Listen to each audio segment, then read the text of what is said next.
And so when I think about moral imagination, I'm thinking about leadership that's really looking at who is coming along with the growth specifically in Greenville. Who is specifically holding what could be when it comes to affordable housing, when it comes to childcare opportunities and initiatives, when it comes to transportation for people who otherwise only have their feet to get around, when it comes to a living wage to be able to make ends meet. So who is holding that imagination beyond what they can see right now and actually working towards that?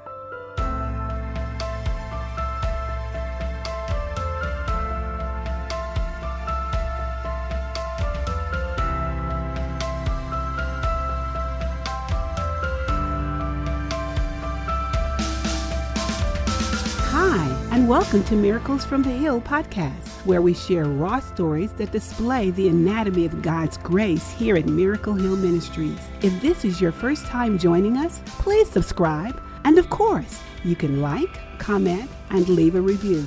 To connect with us, visit our website linked in the description box. And now, here is our host, Ryan Dirk. Welcome back to Miracles from the Hill. This is episode 2 with Lizzie Beber from United Ministries. Welcome back again, Thanks. Lizzie. If you're new to the podcast, thanks for joining us. After you get done listening to this, you may want to go back and listen to episode 1. If you're coming back, buckle up. We're going to jump into the subject of family homelessness. So for new listeners, Lizzie is the executive director of United Ministries located here in Greenville that serve individuals all the way from experiencing homelessness on the street all the way to families in their IHN program. And so on the first episode, Lizzie talked about kind of her story and how she got here. And on this episode, we're going to talk about specifically about this kind of growing concern of family homelessness. So Lizzie, thank you for coming back. Yeah, thanks for having me. All right. So we're going to jump in. So one of the elements of the work that you guys do at United Ministries is family housing. I think you're the only one who's kind of engaged in that space in Greenville. I could be wrong on that. You'll tell me. So what exactly is IHN and how is it changing over the past few years? Yeah. To answer the question of who's doing this in Greenville, I think there are bits and pieces of really good work that's being done. And actually, we have a number of partners, as you all do, because we can't do any of this work alone. But specifically what I'm about to describe, we, as far as I know, please tell me if anybody knows differently, we're the only ones doing it in this way. So United Ministries merged with the Greenville Area Interfaith Hospitality Network, which is an awesome mouthful, back in 2016. And that program, called GAIN, for many years had provided emergency shelter for families experiencing homelessness through congregations. It was an incredible model that really said so much about the community here. So dozens of churches would take a week at a time of hosting these families, around 2 to 3 families, depending on the church's size and space. And actually, it was a multi-faith effort. So not just Christian churches, but across the faith community here in Greenville County. So that was great. We merged agencies in 2016, knowing that United Ministries had key economic mobility services, and then GAIN had this incredible network for homeless families. Fast forward to 2020, the pandemic really challenged that model. It challenged you guys as well? Oh, man. Every little bit and piece of what we do. And as one of my board members early on in my tenure here said, let's think of challenges as opportunities. And so I really took his advice most days and began to wonder what is that going to be sustainable, just knowing of all the places during the pandemic. As nonprofits, we have certainly felt the challenges, but congregations have really felt having to do church totally differently.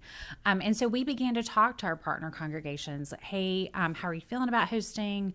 Do you think this is a model we can go back to? And all of them, many of them just really struggled to imagine going back as it had been, but absolutely wanted to stay engaged. And so at the same time, Grace Church began to share with us that they were considering putting their names in the hat to purchase the Greenville Tech student housing apartments, 121 units, just right down the road from these offices. And that was out of their imagination of knowing that no one entity is going to solve the affordable housing crisis in our community, and that they wanted to take that more seriously. And so they invited us, if they got the bid, to consider partnering. And so fast forward to next week, United Ministries will have 10 units of shelter, and then 6 of those will be for shelter, and 4 will be for what we call interim housing, which is the next step beyond shelter for families experiencing homelessness. So number one, define the difference in from your world. What is the difference between shelter and interim housing? Yeah. And number two, when you say 10 units, are you saying 10 beds or 10 units, meaning one unit might have 4 beds? Yeah, good question. So the 6 apartments, so 10 apartments total. So that I'll specify that. So 6 of those apartments will be for families experiencing homelessness, and each family will have their own apartment. So many of the families we work with are larger families. Sure. So sometimes 4 to 5 to 6 children, sometimes a multi-generational family where there may be a grandparent. And then specifically for emergency shelter, that is for someone coming out of living in their car, staying with family or friends for short term, and needing something more stable, but not yet permanent. And so it's not right off of coming out of your car, right? Because we do have a process, but for getting folks through the door, but it is temporary. So up to 12 weeks of what we call emergency shelter. Interim housing was developed as the program evolved, knowing that some of the families were able to tap into work towards longer term goals. Sure. And so we now have, we'll have 4 apartments at Greenville Tech to add to the 15 houses we have around Greenville County, each of those serving a single family. So in your interim housing, it's clearly longer term than shelter. How are you defining longer term? I know Grace is using 3 years. Are you guys? Yeah. So this is evolving actually. We've been looking at some of the best practices around the country around working specifically with families living in poverty. What does it really take to support a family who's wanting to work out of a life of poverty? To really take the steps toward what we call economic mobility, which often does, for some of those families, result in home ownership. That's a big key goal. Right. So we have learned that it takes more than 12 months. And so we actually are expanding our interim housing in the upwards of 2 to 3 years, because so many of our families have been able to achieve some of those longer term goals and do need that time period. So yeah, 2 to 3 years. So let's give some context on the Grace housing. So Grace has developed a branch called Front Porch. Yeah. And so it's 100, and you said 120 units, but that's over 300 beds. Yeah. Right. So it's a big deal. The God thing in this, from my opinion, is, buying an apartment complex is not a novel or new thing. But this particular apartment complex was built for student housing, which means it's indestructible, right? It was built for kids. Number one. Number two, it's built in a unique way. So there's units that have, each bedroom has their own bathroom, for instance, which is important when you are, you're trying to give dignity to people that might be sharing units from a shared housing perspective. So it's a really unique opportunity. And, Grace bought it, and they're so quickly filling up the units because there is such a gap here in the upstate. So, how do you believe that the Lord's Word informs United Ministries' work in this specific area? So you did give me that question in advance. I sure did. So Ryan, I could say this about all of the work, but it really comes back to what we know is the greatest commandment. And that's just very simple. Love God, love others. It's loving God and loving neighbor. And I can't think of a better way to think about loving neighbors and loving God than serving families who are in the state that so many of the families we're working with and sheltering are. And really the potential for those families to grow and heal and evolve with the resources, starting with a place to live. So, how does United Ministries define homelessness? So we really are not bound to some of the various definitions, whether it be a federal definition. We certainly don't ignore those because I think they're developed and they exist for a reason. We are looking at families who are not stably housed. So we do have an intake process where families call us. We meet with them. Obviously, because children are involved, one of the first requirements is that children of school age be enrolled in school. Sure. And so that's a requirement for our program. We do things like drug testing, and we do a criminal background check on families. Most of our families, their biggest crime, so to speak, is not having income. And we know that that is not, in fact, a crime. And so we are looking, how can we support them so that that can begin to be pursued and developed. But as far as how we define homelessness, it really goes back to instably housed, so not having a place of your own or a place that is suitable for human habitation. So I put some numbers down here on this sheet. Yeah. So according to the U.S. Interagency Council on Homelessness, there are 4,287 people experiencing homelessness on any given day in South Carolina. Let's say that number again. 4,287 people. 279 are family households, which is probably a surprising number. I wrote down here another note to bring out. Here in Greenville alone, I was shocked when I heard this next number, when I first heard it a few years ago. So, Greenville County schools are looking at homelessness. I won't get into the specifics on that, but that's self-reported homelessness or identified through the school system. And there are over 1,000 school-aged children in Greenville County schools right this second while we're recording this that would identify as experiencing homelessness, which is way more than any of us would have dreamed of, I think, before I heard the number. So who are these families? What do these families look like? What's their experience? What's their demographics? Well, they look a lot like you and me, going back to the common humanity and the image of God that we all are. So starting with that, some of them are two-parent families with children. Some are single, a lot of single parents, not just single moms, but single dads. We have a single dad coming in right now. With how many children? 2 children, I believe. We have some families where there's a grandparent.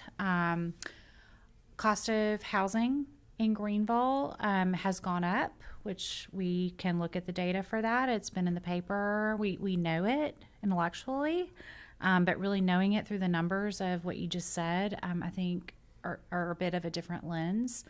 Families with children that have needs similar to those of yours and my children.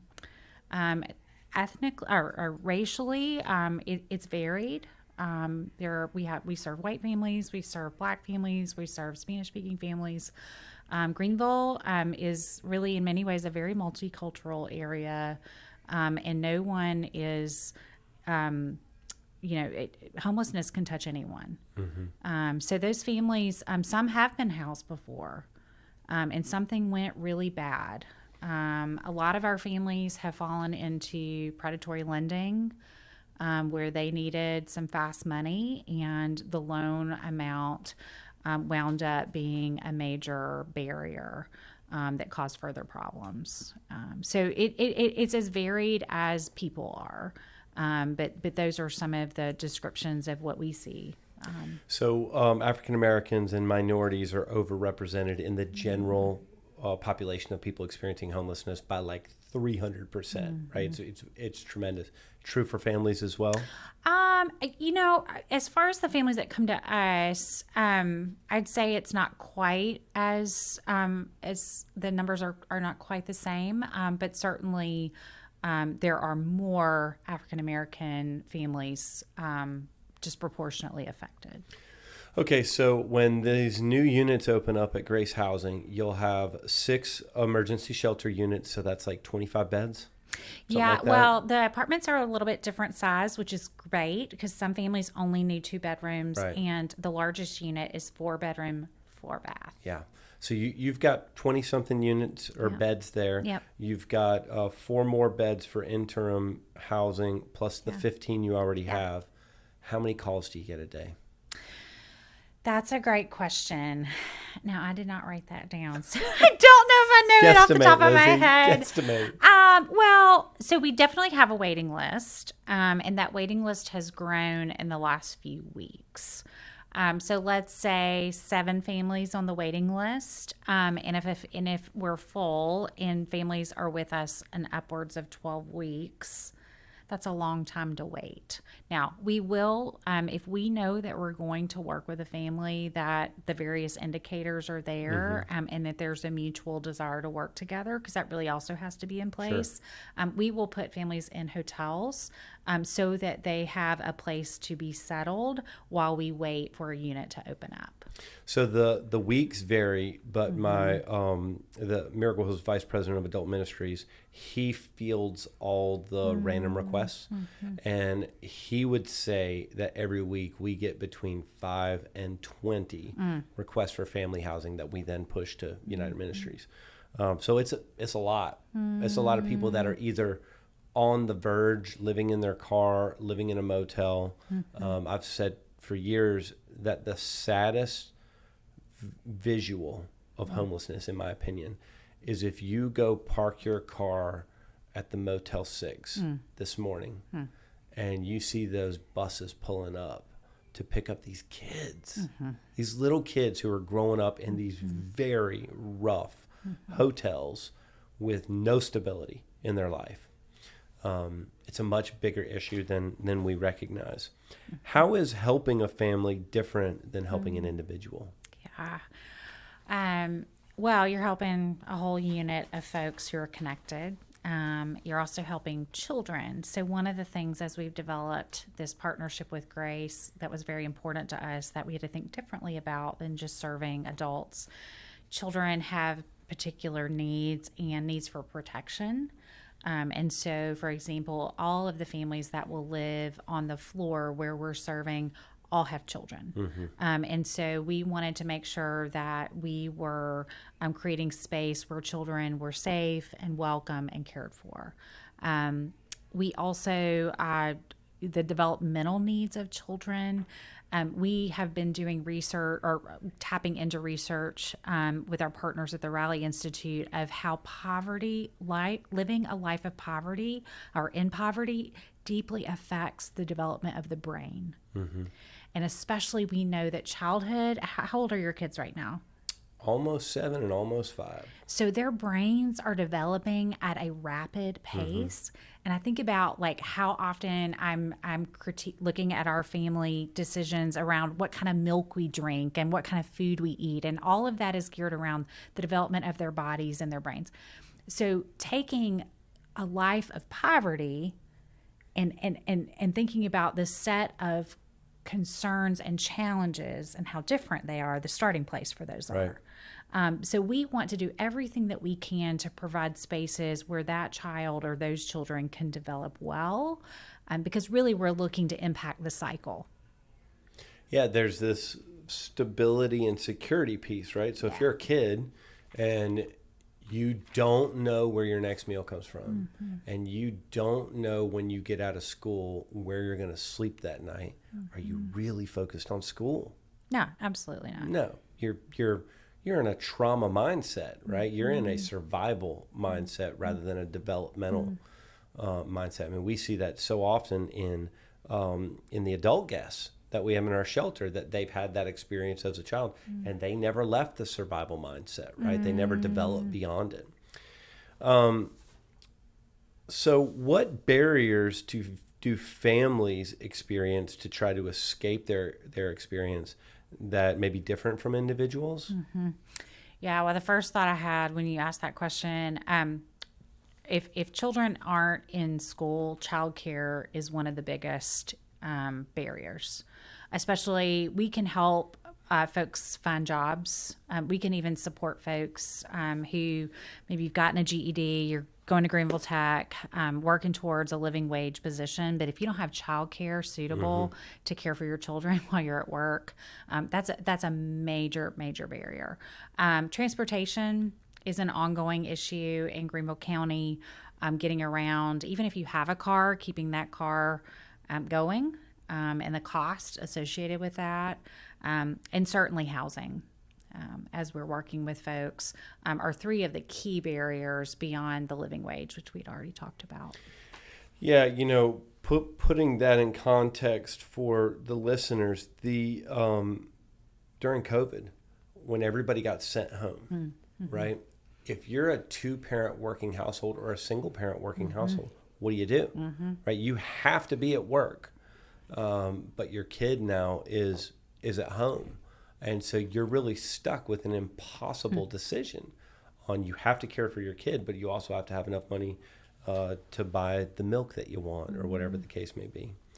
So do you guys see more single-parent families experiencing homelessness, or is it equally as common to see two-parent households or multi-generational households? Yeah, I'd say single parent is definitely the most common, but we see plenty of two-parent households where life has just not been kind.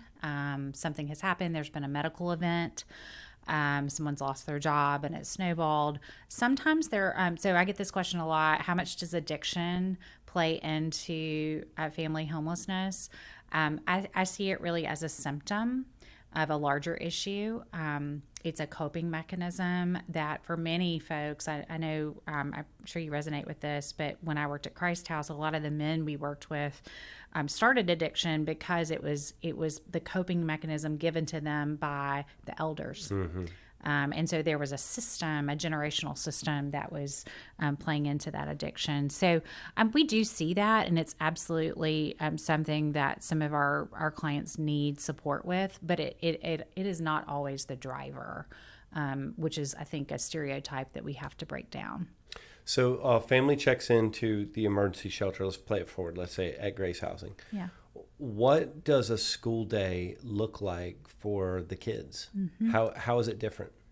Well, so Greenville County Schools has a mechanism for detection of families or children who are homeless, and it's actually a federally funded position. We have a relationship with that staff member who connects us with that family. For the families who will be at the Grace Housing, the Front Porch Housing site, they will be able, so if we're taking in a family this week, that family can stay in the school where they've been. So that could be Pelham Road, it could be Woodmont, it could be wherever they're coming from for the school year, because we know that child having consistency, but if they were with us prior to the school year, then they would need to be going to the school that the Grace housing is zoned for. So that's probably too much information. No. I think that's a super valid point. So how does that kid get to school? So if they're from 20 miles away and Greenville County is going to provide the transportation? Yeah. So part of the legal requirements are that the school district has to provide transportation. So there is a literal bus that comes and gets the child and then picks them up from school and takes them home, which in this case would be to the apartments. And that generally happens. I think it's good that we have staff that are watching and supporting the family to make sure that that is in fact happening. So Grace Housing kind of changes that whole area of what you do, in that it's a legitimate apartment complex. It is, right? yeah. So it's not going to have the stigma that other housing situations might have. Yeah. But I'm imagining being one of these kids and the bus has to drive 20 minutes to pick me up. I'm assuming there's other kids on the bus and they're picking me up from the hotel, let's say, or from the church parking lot. And, our adults struggle with the perception that they have this scarlet letter on them. And I imagine how much harder that is for the kids. So is that something that's discussed? How do you help the kids to get past that particular trauma of being identified as experiencing homelessness? That's a great question. And I'll just say right out that I'm not sure I have a great answer for that, having not worked one-on-one with the families.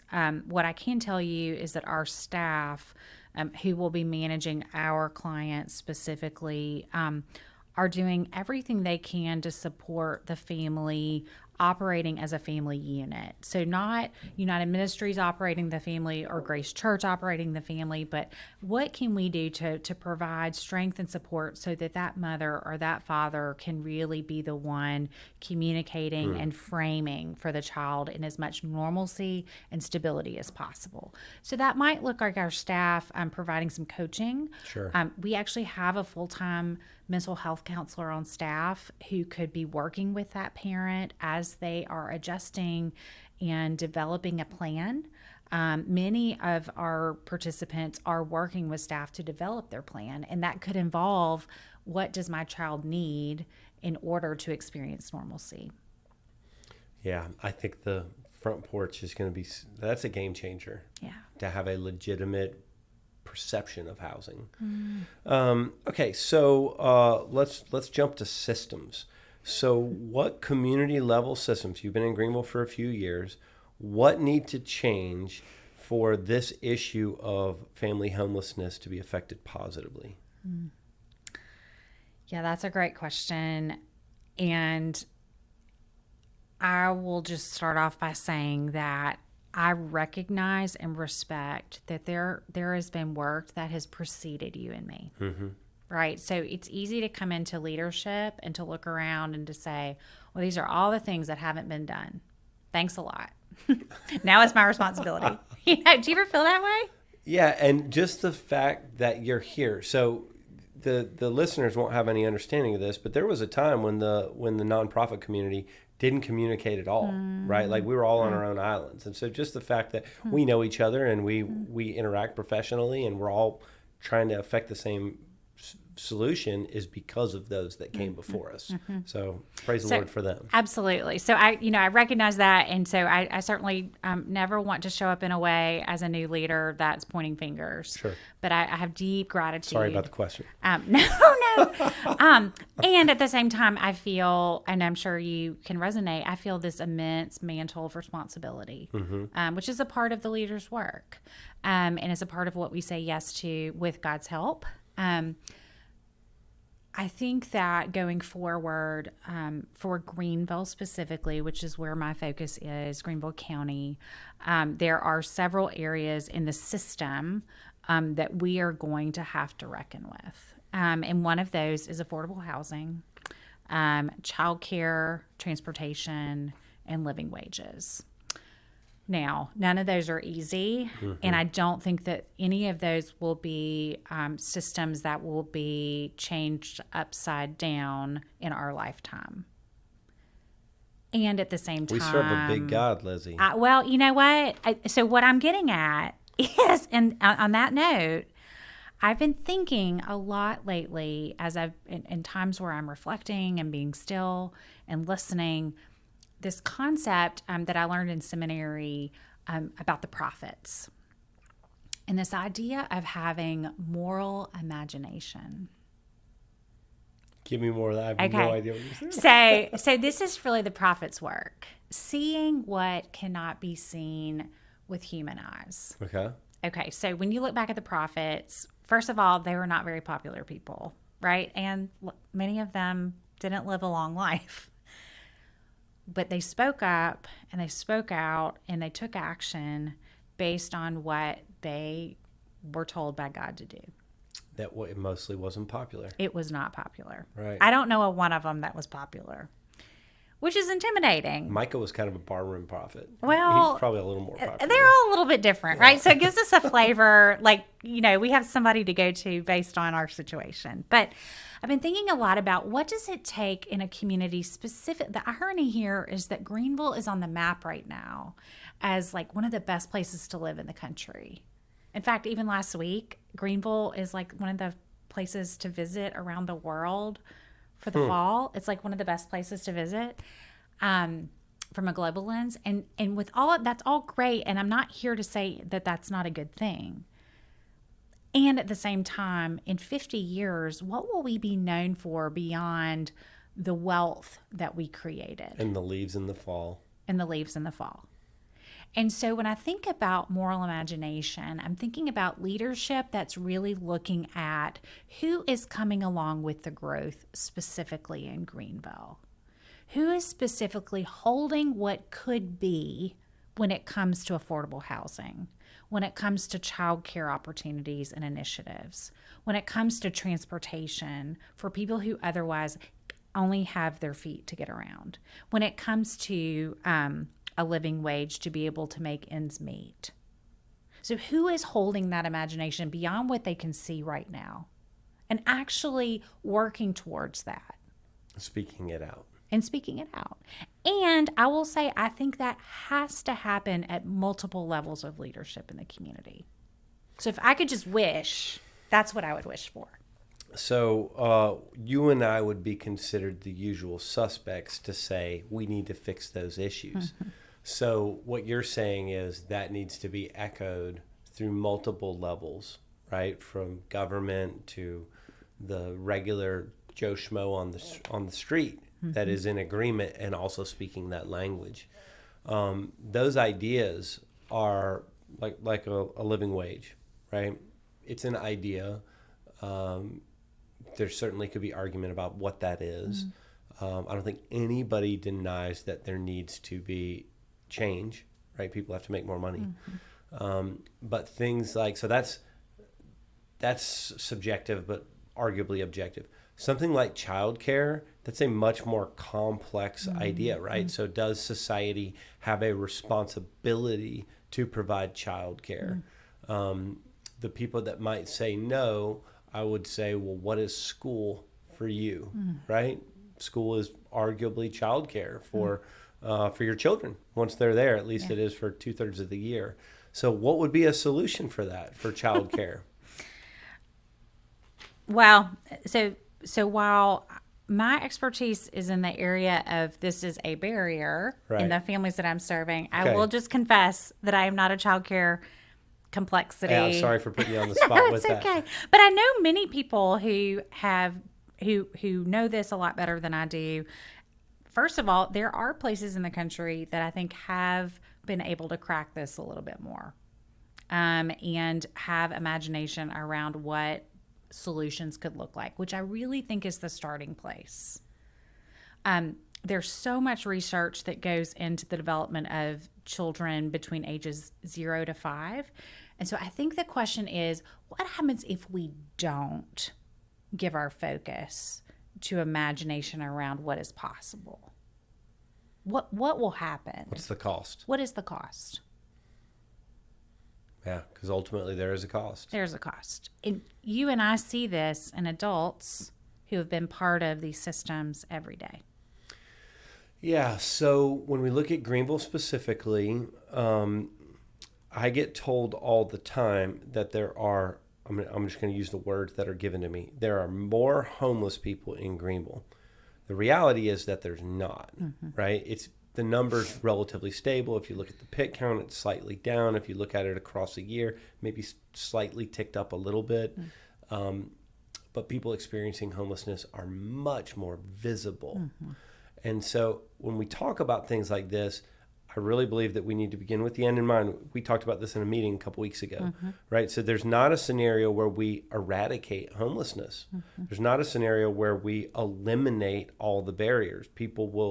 I believe people will experience homelessness, but we can affect such positive change that we're moving people out of the system as fast as they're entering it, that we create a path forward to get them out. And that would mean some ability for someone to make more money than what they're making, some ability to find a reasonable childcare option, some ability to provide transportation publicly or otherwise that allows someone to get to services, jobs, et cetera, et cetera. If we don't, where homelessness may not be growing, it will. Right? It will. Yeah. You used the G word earlier, gentrification. We're building this amazing, beautiful city that people want to come to until they don't want to. Right? I mean, we could point to cities all across the nation that used to say the same thing, and now nobody wants to go there. We don't have a choice, in my opinion, but as a society to start addressing these barriers that are ultimately beneficial to everyone, that we address them. The hard part is the last thing I'll say, and we'll get to these last couple of questions. The hard part is, I think, when you're talking about the experience of homelessness or poverty or hunger or the national debt, pick the big issue. The only way through is for all of us to agree to suffer a little bit. Everybody's got to agree to maybe not have the extra hamburger at dinner for the betterment of all. And I don't know that we're there yet. Yeah. I don't know that we will get there, because I also believe that we also have this sinful nature, right? I don't know how we get past it. So we talked about some system stuff. When you're talking about the experience of homelessness, you've got the systems issues, and you've also got the individual that's in the middle of it. And so with individuals, we see this huge percentage of substance abuse and mental health. We talked a little bit about substance abuse, which you talked about as a coping mechanism. What about mental health? Is that a big issue with family homelessness as well? Absolutely. It's actually why at United Ministries we now have a full-time mental health counselor, because we know that there is such value in people having access to mental health services. Going back to some of the studies that we've looked at, knowing that because poverty so significantly affects the way the brain operates, we know that the psychological support along with the resource support of economic mobility both have to be present in order for somebody to really achieve those longer term goals. So we have one mental health counselor. We have many more participants than we have a person to serve. We also know that in Greenville County, there is a deficit of mental health services available to folks who aren't able to pay the full amount. And so that was also a response. So it definitely is a part of what is needed for a family who's experiencing homelessness, as well as many of the other participants we're working with. So in your bio on the website, you use this term, radical hospitality. What is radical hospitality? Yeah, well, I'm sure I heard that somewhere along the way and thought it sounded really good. And I really took it, I grew up in Mississippi. I'm a good Southern girl. And I learned things like hosting and having a meal and making people feel comfortable and welcome. And then I began to hear and think about that concept in the context of the scriptures. And there's this concept called table fellowship that you've probably heard. Sitting around a table, it's what we experience when we have a meal together. And whether it's sitting at the same level, where when we sit across the table, we're not standing over each other, but we're looking eye to eye, and there's power in that. But taking that concept and really pushing it up a notch, this idea of anything radical, really. I wrote down a few notes. I think of it as extending tables beyond who looks like us, offering ourselves and our gifts beyond efficiencies, not just what's convenient, but really, I was talking recently actually with my dad about the story of the woman that washed Jesus' feet with her hair and the expensive oil. Yeah, I was just talking about this yesterday. Were you really? Yeah. I can't even remember why we were talking about it, but that story is really, when I think about radical hospitality, like it's going above and beyond in a way that doesn't always make sense to the way that we think so efficiency and systematically and going beyond that, and really what it is an expression of love. You know what the guy said to me yesterday? You'll love this. Yeah. He said, we recounted the story, and he said, and I said, and then she was chastised for wasting money. And he said, but she walked out of that room, and everywhere she went, she smelled like Jesus. Oh. And he said she had the aroma of Christ, which is what we're all supposed to do. And people could smell her from a mile away because she had so much of this perfume of Christ on her. And I was like, man. Wow. Right? Like she went extravagantly into radical hospitality and then walked away smelling like Christ. How cool is that? Right? So, we should practice this radical hospitality. And so for somebody who's listening to this that wants to practice radical hospitality and wants to get in proximity, which you talked about earlier with Christ House, how do they become informed? How do they become informed, action-oriented advocates for families experiencing homelessness? Specifically for that. Yeah. So there's lots of different ways I think you can practice that. So thank you for asking specifically. One, I think it's began to desire to be more aware. And maybe that's a prayer. Just, God, help me to be more aware of those around me. So school has just started. So I think it can even start with something like my fifth grader will go on a fifth grade trip this spring. It's $250 for him to go on that trip, which we can do. My first thought was, will every child in this class be able to go on this trip?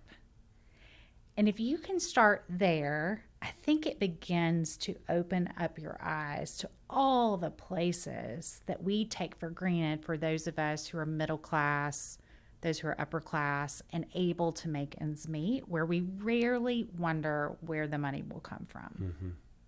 Now, I'm sure there are listeners on this call, and even, people on our staffs that may actually have questions about how am I going to meet my bills this month. Sure.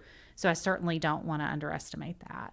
But really just beginning to have an awareness of those in your midst, starting with children. And thinking about, when your children come home and talk about their friends, who are they talking about? What is the situation in the home? So I think one way is to be someone who's looking around and seeing, is that child being cared for? And are there places in the community where I could check in to see what the services are that are provided? I think beyond that, it's just really thinking about what does it take to live in Greenville County? And are there ways that we can be advocates for resources so that more people can live fuller lives is another way. You certainly can get involved. There are ways that you can volunteer, which get proximate. So, for example, right now we have people coming to clean the apartments. You can bring your kids for that. You can talk about what this apartment will be used for. And looking at the different services, or even something simple like collecting food. is a great opportunity to start conversation and think about who that food will go for. So what are you excited for the future in United Ministries, and how can people be praying for you and for the ministry? Yeah, thanks for asking that question. So I am super excited to be here. I came here at the very beginning of COVID. I've only been in Greenville during COVID, which is a really interesting time to be a part of a community, to come into a community. I am excited because we are, as an agency, really leaning into an identity that says we can only do the work of economic mobility for families if they are stably housed. And so many of the people who are in these transitional housing situations need the services of economic mobility in order to meet the goals ahead of them.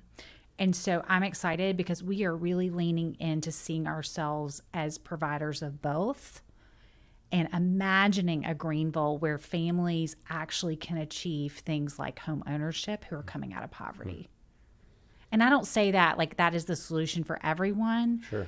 But it is, in this country, the single most important way to be able to build wealth, especially as I think about race equity and giving access to brown and Black communities for wealth building. That for me is a passion, and looking at for family systems, knowing that we are intervening and really changing the narrative, hopefully for the children in that family to lead a different life as they become adults. So how can we be praying for United Ministries? So thank you. I would prayers for that work to continue, and really for this community as we partner with so many aspects and people in this community to hold imagination of what is possible. That is really my prayer. Well, thank you for coming on to a double episode, spur of the moment double episode at that. Would you do us an honor and close us by praying for the families experiencing homelessness, the families at risk of experiencing homelessness, and maybe the listeners who may feel called to help? Absolutely. Gracious God, thank you for waking us up this morning. Thank you for each person on this call, on this podcast. Thank you for the families that have been represented in the stories that Ryan and I have told today. And thank you for those families that will come through our doors. We do pray for imagination of what is possible, what your Spirit is capable of and desires to do in this community. And we pray for the resources to continue to do that. We also pray that our hearts would continue to be more aware, that they would continue to be made open to your Spirit's work that is among us. Thank you for your faithfulness in all the years before us, now and in the days ahead. We offer our love and our gratitude in Jesus' name. Amen. Amen. Thank you, Lizzie. Thank you, Ryan. Thank you, everybody, for listening. Goodbye, everybody.